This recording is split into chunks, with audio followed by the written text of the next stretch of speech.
दोस्तों, अगर आप भी मुस्लिम धर्म से बिलोंग करते हैं या इस्लाम धर्म को फॉलो करते हैं तो आपने कभी ना कभी अपने किसी मुस्लिम दोस्त से, या फिर अगर आप मुसलमान हैं तो आपने अपने घर में भी, या फिर आप मेल हैं तो कभी ना कभी खतना का नाम तो सुना ही होगा। और अगर नहीं सुना है तो आप किसी मुस्लिम दोस्त से पूछ भी सकते हैं, लेकिन वो आपको कुछ अजीबोगरीब ही जवाब देगा। बहरहाल दोस्तों, इस्लाम धर्म में खतना करने को सुन्नत माना जाता है। यही वजह है कि हमारी दुनिया का जो मर्द भी इस्लाम धर्म को फॉलो करता है तो वो अपनी खतना कराता जरूर है। मर्द के यानी कि मेल के प्राइवेट पार्ट की आगे की थोड़ी सी खाल को काट देने को खतना कहा जाता है। मजहब इस्लाम के मुताबिक हमारी दुनिया के इतिहास में जिस इंसान ने सबसे पहले खतना करवाई थी उस इंसान का नाम पैगंबर हजरत इब्राहिम अलैहिस्सलाम था। वही हजरत इब्राहिम अलैहिस्सलाम के जिनको मुसलमानों के साथ साथ यहूदियों और ईसाइयों में भी बहुत ज्यादा अहम माना जाता है। यानी अगर हम क्लियर कट बात करें तो तीनों ही धर्मों के लोग हजरत इब्राहिम अलैहिस्सलाम को बहुत ज्यादा रिस्पेक्ट देते हैं, बहुत ज्यादा इज्जत और तकरीम करते हैं। हजरत इब्राहिम अलैहिस्सलाम को इब्राहिम के अलावा प्रॉफिट अब्राहम के नाम से भी जाना जाता है। हालांकि दोस्तों, इस बात में कोई शक नहीं है कि हमारी इस दुनिया में खतना करवाने का रिवाज सैकड़ों नहीं बल्कि हजारों साल पुराना है, जिसका सबूत मिस्र की उन तस्वीरों से मिलता है जो हजारों साल पुराने मकबरों में पाई गई हैं।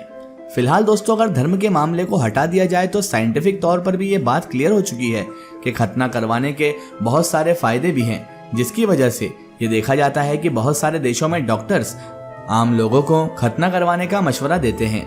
ईसाई धर्म में खतना करवाने को जरूरी नहीं समझा गया है और ना ही खतना करवाने से रोका गया है। मगर बात करें अगर यहूदी धर्म की तो उसमें हर आदमी के लिए खतना करवाना मुसलमानों से भी ज्यादा जरूरी समझा जाता है। सिर्फ जरूरी ही नहीं बल्कि फर्ज माना जाता है। तौरेत के मुताबिक अगर कोई इंसान खतना नहीं करवाता है तो उसकी रूह उसकी कौम से अलग कर दी जाती है, क्योंकि यहूदी धर्म के मुताबिक खतना करवाने का ये काम उस अहद में शामिल है कि जो अहद अल्लाह और उसके पैगंबर यानी हजरत इब्राहिम अलैहिस्सलाम के बीच में हुआ था। इसके अलावा दोस्तों, यहूदी धर्म के मुताबिक जब किसी बच्चे की उम्र 8 दिन की हो जाती है तो उसके बाप के ऊपर यह फर्ज है कि वो अपने बेटे की खतना करे, और अगर उसे खतना करना नहीं आती तो वह किसी माहिर इंसान की मदद भी ले सकता है। आमतौर पर यहूदियों में जो लोग भी बच्चे की खतना या इससे जुड़े और भी रस्मों रिवाज को पूरा करते हैं उन लोगों को मोहिल कहा जाता है, और यहूदी धर्म में इन लोगों को बहुत ज्यादा अहमियत दी जाती है, क्योंकि जाहिर है दोस्तों, जिस पेशे को इन लोगों ने अपनाया है वो यहूदी धर्म का एक अहम पार्ट भी है। आपको बताते चलें कि जिस फंक्शन में यानी जिस सेरेमनी में 8 दिन के यहूदी बच्चे की खतना या इससे जुड़ी और भी रस्मी रिवाज को पूरा किया जाता है, उस फंक्शन को ब्रिट मिला के नाम से भी जाना जाता है। मगर हैरानी की बात है कि यहूदी धर्म के लोग जब भी अपने बच्चे की खतना करते हैं तो एक खाली कुर्सी को उस फंक्शन में जरूर रखते हैं, और उस खाली कुर्सी को एलिजा स्टेयर के नाम से जाना जाता है, यानी हजरत इलियास अलैहिस्सलाम की कुर्सी। क्योंकि यहूदियों का यह मानना है कि जब कभी भी यहूदी बच्चे की खतना होती है तो उस फंक्शन में हजरत इलियास अलैहिस्सलाम जरूर आते हैं। न सिर्फ आते हैं बल्कि मोहिल यानी खतना करने वाले इंसान के इस मामले में मदद भी करते हैं। आपके नॉलेज के लिए बताते चले कि हजरत इलियास अलैहिस्सलाम भी अल्लाह के एक मशहूर पैगंबर हैं। दोस्तों, इतना ही नहीं, यहूदी लोगों का यह भी मानना है कि हजरत इलियास अलैहिस्सलाम के हाजिर होने की वजह से ही एक यहूदी बच्चा खतना के बाद भी महफूज रहता है, यानी उसको उस वक्त किसी भी तरह की किसी परेशानी का सामना नहीं करना पड़ता है। अब आप लोग सोच रहे होंगे कि आखिर यहूदी लोग ऐसा क्यों करते हैं, तो दोस्तों, इस सवाल का जवाब जानने के लिए हमको यहूदियों के इतिहास के पन्नों को पलटना पड़ेगा।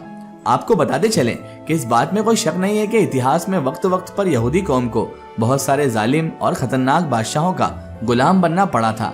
इस तरह के जितने भी बादशाह यहूदी कौम को अपना गुलाम बनाया करते थे वो इनकी धार्मिक चीजों पर भी पाबंदी लगा दिया करते थे, और इन्हीं धार्मिक चीजों में से एक जरूरी चीज खतना भी हुआ करती थी। इन्हीं बहुत सारे जालिम हुक्मरानों में से एक खतरनाक बादशाह का नाम था अखियब, जिसका दौर इतिहास का लगभग 900 ईसा पूर्व का बताते हैं, यानी ऐतिहासिक तौर पर हजरत ईसा अलैहिस्सलाम से भी 900 साल पुराना था। इसने न सिर्फ बनी इसराइल को अपना गुलाम बनाया बल्कि अपने बीवी के कहने पर इन लोगों को अपने खास देवता की पूजा करने पर भी मजबूर किया था।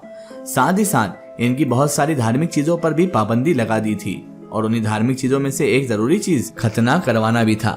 उस दौर में अल्लाह के एक मशहूर पैगंबर यानी हजरत इलियास अलैहिस्सलाम लोगों की तबलीग किया करते थे। हजरत इलियास अलैहिस्सलाम ने अल्लाह से ये दुआ की कि जब तक नाम का यह जालिम यानी कि जो जालिम शख्स था, बादशाह था, जब तक ये खतना पर से पाबंदी नहीं हटा लेता तब तक हमारी इस दुनिया में बारिश ना हो। अल्लाह ने हजरत इलियास अलैहिस्सलाम की दुआ को कबूल किया और जमीन पर बारिश बंद हो गई। एक लंबे वक्त तक जब बारिश नहीं हुई तो अखियब नाम का यह हुक्मरान भी कहत साली और सूखे से परेशान होकर आखिरकार खतना पर से पाबंदी हटाने पर राजी हो गया। अब यहूदियों ने एक बार फिर से अपने धर्म के एक अहम काम यानी खतना कराने को शुरू कर दिया था और जाहिर से ये सब कुछ फिर से मुमकिन हो पाया था सिर्फ और सिर्फ हजरत इलियास अलैहिस्सलाम की मदद से ही ये सारा मामला फिर से मुमकिन हो पाया था। इसलिए अब जब कभी भी वो अपने बच्चे की खतना करवाया करते थे तो हजरत इलियास अलैहिस्सलाम को अपने घर पर आने की दावत जरूर दिया करते थे और दावत का वो सिलसिला आज तक लगातार यहूदियों के बीच जारी है। आज भी यहूदी लोग जब कभी भी अपने बच्चे की खतना करते हैं तो ये मानते हैं कि हजरत इलियास अलैहिस्सलाम हमारे घर जरूर आएंगे।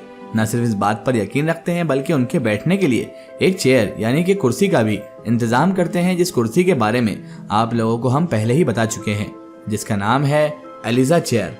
फिलहाल दोस्तों आज की हमारी वीडियो में बस इतना ही। अगर ये वीडियो आपको पसंद आई है तो इसे ज्यादा से ज्यादा शेयर कीजिए, इसे अपने फ्रेंड सर्कल अपने रिश्तेदारों तक जरूर पहुंचाएं। इसी तरह की इन्फॉर्मेटिव हिस्टोरिकल वीडियो के लिए हमारे चैनल को सब्सक्राइब कीजिए और पास में दिए गए घंटी के आइकन को जरूर दबाएं ताकि हमारी आने वाली हर नई वीडियो की नोटिफिकेशन आप तक पहुंचती रहे। जय हिंद, वंदे मातरम।